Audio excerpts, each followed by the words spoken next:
Hello friends, स्वागत है आपका अपने YouTube channel Rahul exam race पे। सो फ्रेंड्स, कल के वीडियो में हमने सस्पेंशन सिस्टम से रिलेटेड जो भी थ्योरी कॉन्सेप्ट थे उन सबको क्लियर किया था। आज की जो वीडियो आप लोग की सस्पेंशन सिस्टम पे आधारित है, परंतु इसके अंदर मैंने एमसीक्यू क्वेश्चंस को उठा रखा है। आज की जो वीडियो है आप लोग की एमसीक्यू बेस्ड वीडियो है, ठीक है। इसमें जो एमसीक्यू क्वेश्चन है सस्पेंशन सिस्टम से रिलेटेड, वो क्वेश्चनों को मैंने इसमें पुट कर रखा है, तो जो कि आप लोग के एग्जाम के लिए काफ़ी ज़्यादा इंपॉर्टेंट और रेलिवेंट रहने वाला है। तो फ्रेंड्स, इन क्वेश्चनों को आप ध्यान से पढ़िएगा और साथ ही साथ इन क्वेश्चनों को नोट कर लें, ताकि आप लोग को एग्जाम के टाइम में रिवीजन करने में बिल्कुल प्रॉब्लम ना हो, ठीक है फ्रेंड्स। तो फ्रेंड्स, वीडियो स्टार्ट करने से पहले अगर आप चैनल पर नए हैं, चैनल सब्सक्राइब कर लें और साथ ही साथ वीडियो को लाइक करना बिल्कुल भी ना भूलें फ्रेंड्स। तो फ्रेंड्स, अगर आप लोग वीडियो को लाइक करते हैं तो इससे हमें मोटिवेशन मिलता है, ठीक है। तो और साथ ही साथ आप लोग इस टेलीग्राम चैनल को भी ज्वाइन कर सकते हैं, ठीक है, जिससे कि आप लोग यहाँ से पीडीएफ को डाउनलोड कर सकते हैं। तो चलिए फ्रेंड्स, ज़्यादा टाइम वेस्ट ना कर चलते हैं क्वेश्चंस की और देखते हैं हमारे आज के इंपॉर्टेंट क्वेश्चंस क्या हैं जो कि सस्पेंस सिस्टम से रिलेटेड है, ठीक है फ्रेंड्स। तो बताइए, मोटर वाहन में निलंबन का प्रयोग क्यों किया जाता है। सो फ्रेंड्स, पूरे वीडियो में एक निलंबन वर्ड का यूज़ होगा, इसका मतलब क्या है, सस्पेंशन, ठीक है। सस्पेंशन सिस्टम का जो हिंदी अनुवाद है वो क्या है, निलंबन प्रणाली यानी कि निलंबन। तो इसको बार बार यूज़ किया जाएगा तो आपको समझ आना, ठीक है, सस्पेंशन की बात कर रहा है। तो बताइए, यहाँ पर मोटर वाहन में निलंबन का प्रयोग क्यों किया जाता है। शोर को कम करने के लिए, कंपन को कम करने के लिए, गति को नियंत्रित करने के लिए या उपरोक्त सभी। तो बताइए राइट आंसर क्या रहने वाला है। तो यहाँ राइट आंसर आप लोग ऑप्शन नंबर डी, उपरोक्त सभी, ठीक है फ्रेंड्स। जो निलंबन होता है, जो सस्पेंशन सिस्टम होता है फ्रेंड्स, वो शोर को कम करने के लिए भी यूज़ करते हैं, कंपन को कम करने के लिए भी और गति को नियंत्रित करने के लिए भी यूज़ करते हैं। क्लियर है। चलिए नेक्स्ट क्वेश्चन, हमारा क्वेश्चन नंबर 2 है, पारंपरिक निलंबन मुख्य रूप से डैश में उपयोग किया जाता है। तो बताइए friends, conventional suspension is mainly used in, जो फ्रेंड्स कन्वेंशनल सस्पेंशन होते हैं वो मुख्य रूप से किस में यूज़ करते हैं, ठीक है। तो दिए गए ऑप्शन के अकॉर्डिंग यहाँ पर राइट आंसर बताइए। भारी ट्रकों में करते हैं, लाइट मोटर वाहन में करते हैं, दो पहिया वाहन में करते हैं, या इनमें से कोई नहीं। अगर आप लोगों ने ऑप्शन नंबर ए दिया है भारी ट्रक, तो फ्रेंड बिल्कुल सही है, ठीक है। जो कन्वेंशनल सस्पेंशन होते हैं फ्रेंड्स, वो हैवी ट्रक्स में यानी कि भारी ट्रक्स में यूज़ करते हैं। क्लियर है। चलिए नेक्स्ट क्वेश्चन, हमारा क्वेश्चन नंबर 3 है, स्पंज को आमतौर पर डैश कहा जाता है। तो बताइए friends, sponge is commonly known as, यानी कि दिए गए ऑप्शन के अकॉर्डिंग फ्रेंड्स स्पंज को आमतौर पे और क्या कहा जाता है, ये हमें बताना है।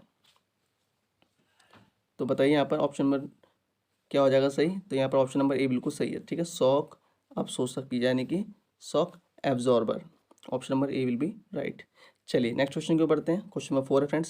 सो फ्रेंड्स, अगर आप लोग को कंटेंट ज़रा सा भी पसंद आया तो वीडियो को लाइक ज़रूर कीजिएगा।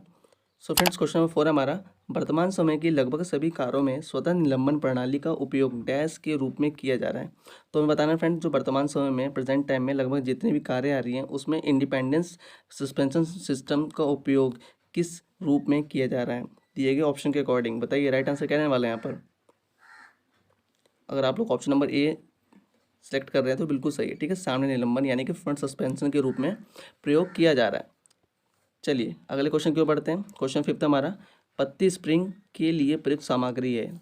तो फ्रेंड्स बताइए यहाँ पर, the material used for the leaf spring, यानी कि जो लीफ स्प्रिंग होती है वो किससे बनी होती है, हमें साफ साफ यहाँ बताना है।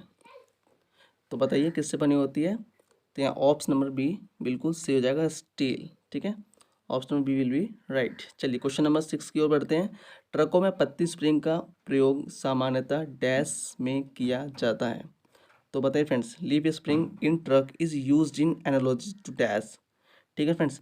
ट्रकों में पत्ती स्प्रिंग कहाँ पर यूज़ किया जाता है, किन एक्सलों में, फ्रंट एक्सल में, रियर एक्सल में, या दोनों में, कहाँ पर। तो यहाँ ट्रकों की बात हो रही है फ्रेंड्स, ऑप्शन में बी विल बी यहाँ पर सही हो जाएगा, ठीक है, रियर एक्सल में ट्रकों में पत्ती स्प्रिंग यानी कि लीफ स्प्रिंग का सामान्यतः प्रयोग किया जाता है, ठीक है फ्रेंड्स।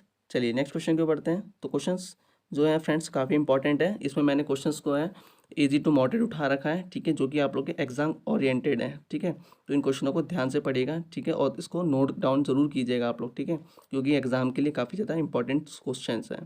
तो क्वेश्चन में 7 फ्रेंड हमारा, एक शॉक अवशोषक का दूसरा नाम है। तो अभी आप लोग को मैंने बताया था जो शॉक एब्जॉर्बर है, ठीक है फ्रेंड्स, मैंने अभी आप लोग को बताया था जो शॉक एब्जॉर्बर है उसका दूसरा नाम क्या है, स्पंज है। ऑप्शन नंबर ए बिल्कुल सी हो जाएगा। चलिए क्वेश्चन नंबर 8 की ओर बढ़ते हैं, हमारा जो क्वेश्चन नंबर 8 है, देखिए क्वेश्चन नंबर 8 क्या पूछ रहा है हमसे, यदि धुरा शक्ति संचालित कर रहा है तो इसे डैश कहा जाता है। तो क्वेश्चन फ्रेंड हमसे पूछ रहा है, if the axle is transmitting power it is called, यानी कि अगर जो फ्रेंड्स हमारा जो एक्सेल है अगर वो पावर ट्रांसमिट कर रहा है, ठीक है, तो एक्सेल के द्वारा पावर ट्रांसमिट करने के द्वारा फ्रेंड्स उस एक्सेल को क्या कहेंगे हम, हमें बताना है। Option number A B C D इनमें से कौन सही है, तो इसको कहेंगे friends option number A live axle. Clear है। दूल्हा अगर शक्ति ट्रांसमिट कर रहा है यानी कि पावर ट्रांसमिट कर रहा है तो उसे क्या कहते हैं हम, लाइव एक्सेल कहते हैं। यहाँ पर दूल्हा का मतलब क्या हो गया, एक्सेल हो गया। क्लियर है। चलिए क्वेश्चन नंबर 9 की ओर बढ़ते हैं। हमारा क्वेश्चन नंबर 9 है, निम्नलिखित में से स्प्रिंग बने होते हैं। तो बताइए फ्रेंड्स, दिए गए ऑप्शन के अकॉर्डिंग राइट आंसर कहने वाला है spring are made of the following. दिए गए ऑप्शन के अकॉर्डिंग फ्रेंड्स यहाँ पर जो स्प्रिंग्स होते हैं वो किस चीज़ के बने होते हैं, तो सिंपल है, यहाँ पर ऑप्शन नंबर ए बिल्कुल सही है। ठीक है, स्प्रिंग स्टील, ज़्यादा सोचने की जरूरत ही नहीं है। चलिए आगे बढ़ते हैं। हमारा क्वेश्चन नंबर 10 है। तो फ्रेंड्स क्वेश्चन नंबर 10 हमसे पूछ रहा है एक निलंबन स्पंज का उद्देश्य है। तो बताइए फ्रेंड्स, जो निलंबन स्पंज है फ्रेंड्स यानी कि जो हमारा सस्पेंशन सिस्टम है उसका उद्देश्य क्या है, what is the purpose of the suspension damper. ठीक है, तो बताइए यहाँ पर दिए गए ऑप्शन के अकॉर्डिंग राइट आंसर रहने क्या वाला है, सड़कों के झटके लेने के लिए, उछाल को लंबा खींचना, स्प्रिंग विक्षेपण को रोकना, या स्प्रिंग में ऊर्जा को अवशोषित करना। तो बस यहाँ से हमने इसको पकड़ लिया, ऑप्शन नंबर डी बिल्कुल सही हो जाएगा यहाँ पर। ठीक है, स्प्रिंग में ऊर्जा को अवशोषित करना। ठीक है, चलिए आगे बढ़ते हैं क्वेश्चन नंबर 11 की ओर। फ्रेंड मैं आप लोगों से रिक्वेस्ट करूंगा, अगर आप लोग और भी टॉपिक्स या और भी सब्जेक्ट की तैयारी करना चाहते हैं तो चैनल पे और भी जितने भी टॉपिक्स होते हैं सिलेबस के अकॉर्डिंग उन वीडियो को मैंने अपलोड कर रखा है। आप चाहें तो वहाँ पर जाकर प्लेलिस्ट में उन वीडियो को देख सकते हैं और अपनी तैयारी को बेहतर बना सकते हैं। ठीक है, चलिए क्वेश्चन नंबर हमारा 11 है। वो क्या पूछ रहा है हमसे, निलंबन स्प्रिंग में कौन सा एक दूरी का पता लगाने के लिए एक साधन के रूप में भी कार्य करता है। तो बताइए फ्रेंड्स, यहाँ पर निलंबन स्प्रिंग में कौन सा एक धुरी का पता लगाने के लिए एक साधन के रूप में भी कार्य करता है, तो कौन सा दिए गए ऑप्शन के अकॉर्डिंग, तो यहाँ राइट आंसर होगा आपको लेमिनेटेड। ठीक है, एक लेमिनेट एक डिवाइस ऐसा है जो फ्रेंड्स निलंबन स्प्रिंग में एक धुरी का पता लगाने के लिए साधन के रूप में प्रयोग किया जाता है। ऑप्शन नंबर ए बिल्कुल यहाँ पर सी हो जाएगा, लेमिनेटेड। चलिए क्वेश्चन नंबर 12 की ओर बढ़ते हैं। क्वेश्चन नंबर 12 हमसे क्या पूछ रहा है, कमज़ोर सस्पेंशन का क्या प्रभाव है। ठीक है फ्रेंड्स, हमें यहाँ पर बताना है जो कमज़ोर सस्पेंशन है उसका क्या प्रभाव है। वाहन की दिशात्मक स्थिरता, वाहन का अत्यधिक पेलोड ले जाना, वाहन का असमान वजन वितरण, कंपन डैम्पिंग अधिक प्रभावी है।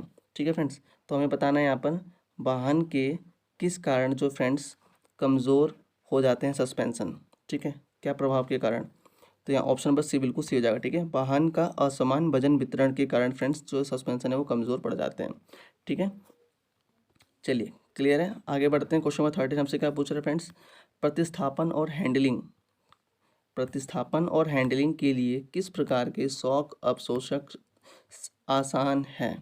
ठीक है फ्रेंड्स, बताइए किस प्रकार के शॉक अब्जॉर्बर जो होते हैं वो प्रतिस्थापन और हैंडलिंग के लिए यानी कि एजर और रिप्लेसमेंट के लिए सबसे आसान है।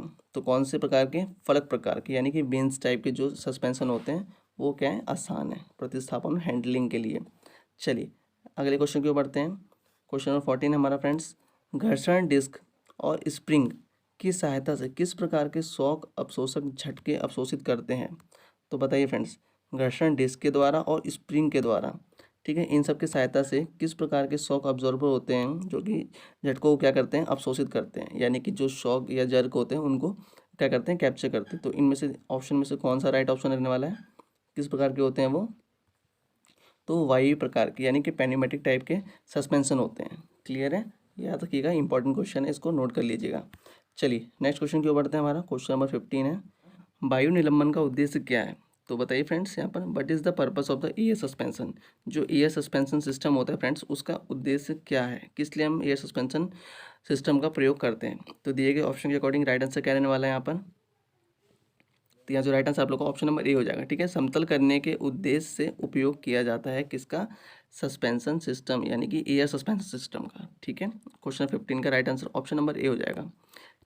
चलिए क्वेश्चन नंबर 16 है फ्रेंड्स हमारा, निलंबन को प्रभावित करने वाला कौन सा कारक है, यानी कि जो सस्पेंशन सिस्टम होता है, what is the factor affecting the suspension, यानी सस्पेंशन को कौन सा फैक्टर क्या है इफेक्टिव करता है यानी कि इफेक्ट डालता है उस पर। तो बताइए दिए गए ऑप्शन के अकॉर्डिंग क्या राइट आंसर है, तो यहाँ ऑप्शन में बी बिल्कुल सही हो जाएगा क्वेश्चन के अकॉर्डिंग, ठीक है। वार्म आउट स्प्रिंग, ठीक है, जो वार्म आउट स्प्रिंग होता है निलंबन को प्रभावित करने वाला कारक है। चलिए अगली और क्वेश्चन की ओर बढ़ते हैं हम। क्वेश्चन नंबर 17 हमारा, निलंबन प्रणाली में लिफ्ट नियंत्रण वाल्व डैश संचालित होते हैं।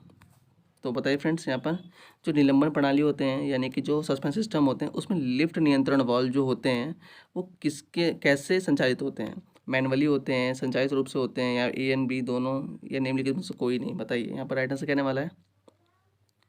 तो क्वेश्चन नंबर 70 का राइट आंसर आप लोग का मैनुअली होता है, ठीक है फ्रेंड्स। जो निलंबन प्रणाली है उसमें जो लिफ्ट नियंत्रण वाल्व होते हैं वो क्या मैनुअली संचालित होते हैं, ठीक है। चलिए अगले क्वेश्चन की ओर बढ़ते हैं। क्वेश्चन नंबर 18 है फ्रेंड्स हमारा, एक ऑटोमोबाइल में शॉक अवशोषक का उपयोग डैश के लिए किया जाता है। तो in a automobile the shock absorber is used for, तो किस लिए यूज़ करते हैं फ्रेंड्स? ये आप सबको पता ही है, ऊर्जा को अवशोषित करने के लिए। क्लियर है? ऑप्शन नंबर ए बिल्कुल यहाँ पर सही हो जाएगा। नेक्स्ट क्वेश्चन हमारा क्वेश्चन 19। तो क्वेश्चन नंबर 19 फ्रेंड्स हमसे पूछ रहा है, किस प्रकार के निलंबन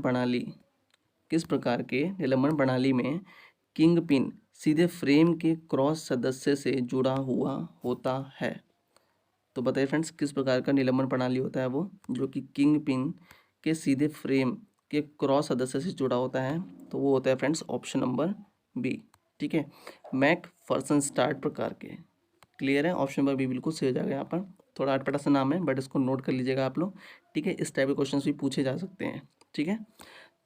अगला क्वेश्चन हमारा क्वेश्चन नंबर 20, कुंडली स्प्रिंग प्रणाली में लोकप्रिय रूप से उपयोग किया जाता है, properly used in coil spring system, ठीक है। जो कुंडली स्प्रिंग प्रणाली हो है, ठीक है, उसमें किस प्रकार के जो सस्पेंशन है वो उपयोग में लाए जाते हैं? तो वो है स्वतंत्र निलंबन यानी कि इंडिपेंडेंट सस्पेंशन सिस्टम, ठीक है। इंडिपेंडेंट सस्पेंशन सिस्टम के रूप में फ्रेंड्स जो कुंडली स्प्रिंग होती है उनको उपयोग में लाया जाता है। क्लियर है? चलिए अगले क्वेश्चन की ओर बढ़ते हैं। अगला क्वेश्चन नंबर 21 है हमारा। तो पूछ रहा है हमसे, वायु निलंबन प्रणाली में कौन सा उपकरण कम आयाम और उच्च आवृत्ति के कंपन को देखता है? क्लियर है? क्वेश्चन क्या पूछ रहा है हमसे, वायु निलंबन प्रणाली यानी कि एयर सस्पेंशन सिस्टम में कौन सा उपकरण है, कौन सा डिवाइस है जो कि कम आयाम और उच्च आवृत्ति के कंपन को देखता है? तो कौन सा उपकरण या कौन सा डिवाइस होता है? वो होता है फ्रेंड्स एयर बैग, यानी कि सिस्टम में एयर बैग क्या करता है? वो जो एयर बैग क्या करता है फ्रेंड्स, वो एक ऐसा डिवाइस है जो कि कम आयाम और उच्च आवृत्ति कंपन को देखता है, ठीक है। क्वेश्चन नंबर अब हमारा अगला क्या है? ये है सरप्राइज क्वेश्चन जिसका आंसर आप लोग मुझे वीडियो के कमेंट बॉक्स में देंगे, ठीक है फ्रेंड्स। क्वेश्चन है आप लोग का, निलंबन प्रणाली में मुख्य स्प्रिंग में रबड़ बफर क्यों प्रदान की जाती है? तो बताइए, स्थानांतरण लोड सुचारू रूप से चेचिस फ्रेम हो गए यहाँ पर फ्रेंड्स, ठीक है। चेचिस फ्रेम को भारी झटकों से बचाने के लिए, लोड को समान रूप से स्थानांतरित करने के लिए, या स्टीयरिंग नियंत्रण स्थिरता प्रदान करने के लिए, ठीक है। ये आप लोग का सरप्राइज क्वेश्चन है जिसका आंसर आप लोग मुझे कमेंट बॉक्स में जरूर दीजिएगा, ठीक है फ्रेंड्स। सो फ्रेंड्स, ये थे आप लोग के सस्पेंस सिस्टम से रिलेटेड MCQ बेस्ड क्वेश्चन जो कि आप लोग के एग्जाम के लिए काफ़ी ज़्यादा इंपॉर्टेंट है, ठीक है। इन क्वेश्चनों को आप लोग ध्यान से पढ़िएगा और इन क्वेश्चनों को हो सके तो साथ साथ अपने नोटबुक में नोट कर लें ताकि एग्ज़ाम के टाइम में आप लोग रिविज़न करें तो यहाँ से कोई भी प्रॉब्लम ना हो, ठीक है। तो चलिए फ्रेंड्स, मिलते हैं नेक्स्ट वीडियो में कुछ नए इंपॉर्टेंट क्वेश्चन के साथ। तब तक के लिए bye bye, take care, Vande Mataram.